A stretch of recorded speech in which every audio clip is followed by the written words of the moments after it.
அனைவருக்கும் வணக்கம். Commercial cinema தந்தையா, ஏற்கனவே தந்தை கேரக்டர்ஸ் தான் பண்ணுறேன். ஒரு 35 வருஷத்துக்கு முன்னாடி போகிறேன். ஒருத்தர் சுத்த தமிழ் ஆரம்பிச்சோன்னா போச்சுறாரு, ரொம்ப நேரம் ஆகும்னு நினச்சேன். அவர் அவ்வளோ குவிட் பண்ணிட்டாரு. இல்லை, ஒரு வேலை இருக்குது, ஒரு மீட்டிங் இருக்குது, அதனால் கொஞ்சம் சீக்கிரம் போகணுன்னு சொன்னேன். இல்லை, அப்போ வந்து நான் அசிஸ்டன்ட் டைரக்டரு. நல்ல ஃபேமஸான டைரக்டர்ஸினுடைய குரூப் அசிஸ்டன்ஸு அவங்கெல்லாம் வந்தாதான் தெரிஞ்சிட்டு இருந்த காலம்.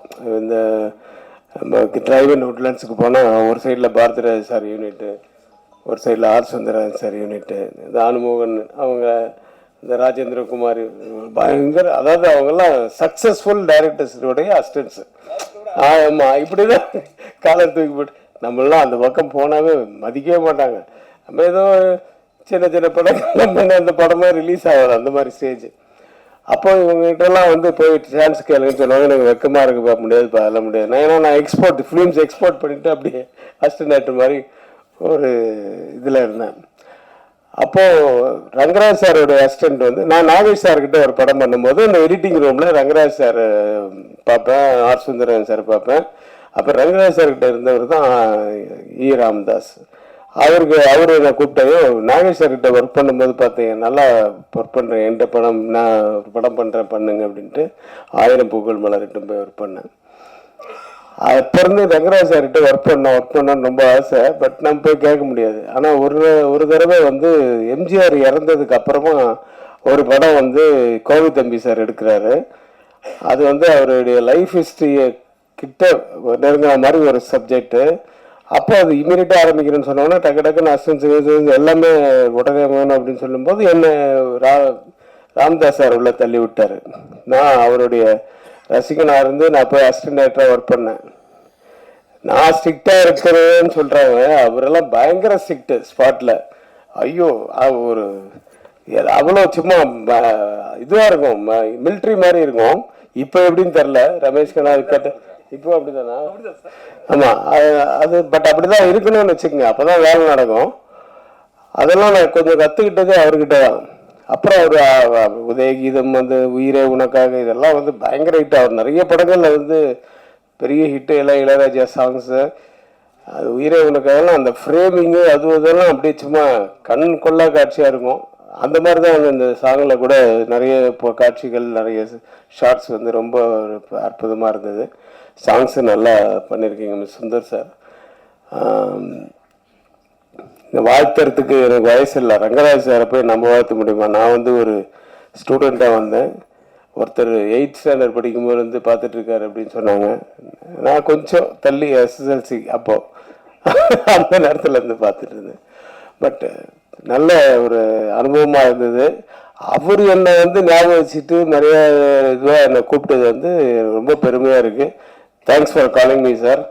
எனக்கு வந்து என்ன சொல்றேன்னு தெரியல. இந்த குருநாதர்ல ஒருவர், அதுக்கப்புறம் அந்த படமும் அந்த பாதியிலே நின்றுச்சு. நான் அசிஸ்டன்ட் டைரக்டர் ஒர்க் பண்ணும்போது எந்த படமும் ஒன்றும் ரிலீஸ் ஆகாது, இல்லை ரிலீஸ் ஆச்சுன்னா ஓடாது, அப்படியே ஓடிச்சுன்னா 25 நாள் அப்படி தான் இருக்கும். அப்புறம் இந்த ராஜா தான் நீராம்தாஸ் சாரோட 2வது படம் தான் முதல் நான் வந்து வாங்கின ஷீல்டு. அந்த பக்கம் இளையராஜா, அந்த பக்கம் ராமராஜன் வந்து ராஜா தான் என் ஆஃபீஸில் போனால் முதல் ஷீல்டு இருக்கும். அதுக்கப்புறம் ஒரு 50 ஷீல்டு இருக்கும். அதெல்லாம் வந்து நம்ம பண்ணதுக்கு அப்புறம் புது வசந்தம், இது 2 தான் நான் அசிஸ்டன்ட் டைரக்டர் காலத்தில் வந்து ஓடின படங்கள்ல ஒர்க் பண்ணேன். ஆனால் 10 வருஷம் ஆச்சு அதுக்கு. அப்படி தான். அதுக்கப்புறம் எனக்கு புரியாத புதிர் வந்து அதுக்கப்புறமா நான் டைரக்டர் ஆனதுக்கப்புறம் நான் லக்கி டைரக்டர் ஆகிட்டேன். என் படத்தில் நடிக்கிறவங்க வந்து அவங்க பிஸி ஆகிடுவாங்க. ஸோ அப்படியே ஒரு பழைய நினைவுகள்லாம் ஓட்டி பார்த்தேன். இந்த படம் வந்து ரமேஷ் கண்ணா அப்பப்போ பார்க்கும்போது சொல்லுவான், இந்த படத்துக்கு போயிட்டு வந்தேன், அந்த படத்துக்கு போயிட்டு வந்தேன் ஷூட்டிங்க்கு அப்படின்ட்டு. அப்போ ரங்கராஜ் சார்களை பற்றிலாம் சொல்லுவான். அவர் சுறுசுறுப்பாக நல்லா பண்ணுறாருப்பா அப்படி இப்படின்னு சொல்லுவான். ஸோ நிறைய ஆர்டிஸ்ட்டு இந்த குரூப்பில் பாருங்கள். இது இல்லாமல் இல்லை, டெல்லி கணேஷ் சார், கேஆர்ஜி அம்மா, இவங்கெல்லாம் இருக்காங்க, சச்சுமா, யாரை விடுறது, அனுமோகன் சார், ரமேஷ். எங்கே ரமேஷ் கண்ணா இருக்கியா? சரி,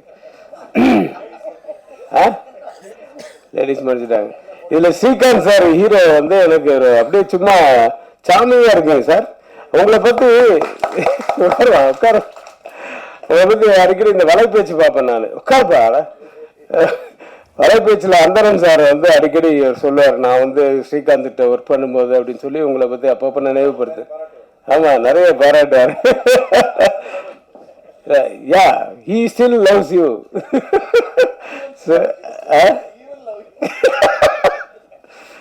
ஸோ அதில் அடிக்கடி ஸ்ரீகாந்த் ஞாபகம் வந்துட்டு போவார்.